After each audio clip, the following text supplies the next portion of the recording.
Hello student, देखिए अपन profit loss वाला chapter कर रहे हैं। ठीक है, और उसमें अपन एक बहुत इंपॉर्टेंट टाइप करते हैं। देखो, दोनों क्वेश्चन आपका एक ही टाइप का है। इसमें क्या बोल रखा है, दो घड़ियों के विक्रय मूल्य बराबर है। एक घड़ी को 15% की हानि पर तथा दूसरी घड़ी को 19% के लाभ पर बेचा गया।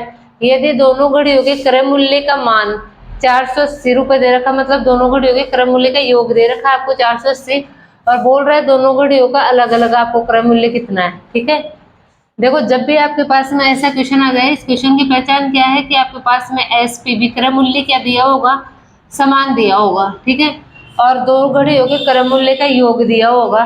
तब मतलब जो भी दो वस्तु होगी उनके क्रय मूल्य का योग आपको दिया होगा, और पूछेगा कि अलग अलग इनका क्रय मूल्य ज्ञात कीजिए। ठीक है, अब देखो, मैंने मान लिया ये फर्स्ट घड़ी है और ये सेकंड घड़ी है। पहली घड़ी पे 15% की हानि हो रही है और दूसरी घड़ी पर 19% का लाभ हो रहा है। तो जब भी ऐसे टाइप आ जाए तो इसमें देखो, सीपी का रेशियो निकालने के लिए आप क्या करोगे, ये 100 है, मतलब आप क्या करोगे, यदि माइनस हो रहा है ना, यदि मतलब हानि हो रही है ना, तो 100 में से घटा दो, कितना आ जाएगा 85, और इसको इधर लिख दो। ठीक है, ऐसे ही लाभ हो रहा है तो 100 में जोड़ के इधर लिख दो, ये कितना हो जाएगा 119%। तो परसेंट से परसेंट कैंसिल हो जाएगा आपका, उसके बाद में 17 से काटोगे, 17 7 119, 17 5 85, मतलब ये क्या आ गया आपका, पहली घड़ी और दूसरी घड़ी का रेशियो आ गया।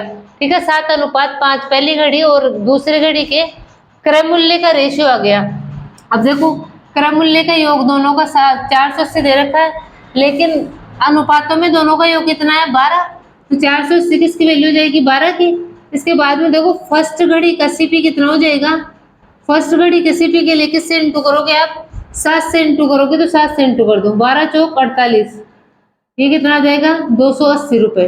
ठीक है, ऐसे ही आपका सेकंड घड़ी का जो सीपी हो जाएगा ना, वो कितना हो जाएगा, यहाँ पे 7 की जगह आप किससे इंटू कर दोगे, 5 से इंटू कर दोगे, तो कितना हो जाएगा 5 चौक 20, 200 रुपए की अभी क्या है सेकंड घड़ी। ठीक है, देखो आगे वाला क्वेश्चन सेम ही वही क्वेश्चन है, थोड़ा सा चेंजेस में। देखो, दो घड़ियों के विक्रय मूल्य बराबर है, एक को पहली को 15% की हानि पर बेचा गया तथा दूसरी को 19% के लाभ पर बेचा गया। यदि दोनों घड़ियों के कुल क्रय मूल्य का मान आपकी बार इसमें कितना दे रखा है, 660 रुपए दे रखा है। ठीक है, तो आपको बोल रहा 15% की हानि पे, देखो यहाँ पे भी आपका सेम ही दे रखा है कि पहली पे 15% की हानि और दूसरी पे 19% का लाभ, मतलब आपका सीपी का रेशियो तो वही आना है 7:5। लेकिन अब आपको देखना है कि 15% की हानि पर कौन सा बेचा गया, पहली घड़ी 15% की हानि पर बेची गई है, पहली घड़ी का आपका जो रेशियो है ना वो कितना है 7, मतलब 7 की वैल्यू निकालनी है। तो 15% की हानि पर बेची गई, हानि पर बेची गई घड़ी का क्रय मूल्य क्या हो जाएगा, देखो दोनों का योग कितना, दोनों का कितना दे रखा है योग 660, लेकिन यहाँ पे अनुपातों में दोनों का योग कितना हो जाएगा 12, और 15% की हानि पर कौन सी घड़ी को, पहली घड़ी को बेचा गया, तो पहली घड़ी का आपका क्रय मूल्य का अनुपात कितना है 7 है, तो 7 से इंटू कर दो।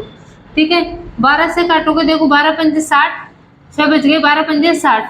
ठीक है, अब 55 को आप 7 से इंटू करोगे, 7 पंजे 35 का 5 हासिल कितने 3, 7 पंजे 35 और 3 38, 385 रुपये आपका क्या आ जाएगा, 15% के हानि पर जो घड़ी बेची जा रही है उसका क्रय मूल्य कितना आ जाएगा आपका 385 आ जाएगा। ठीक है, थैंक यू।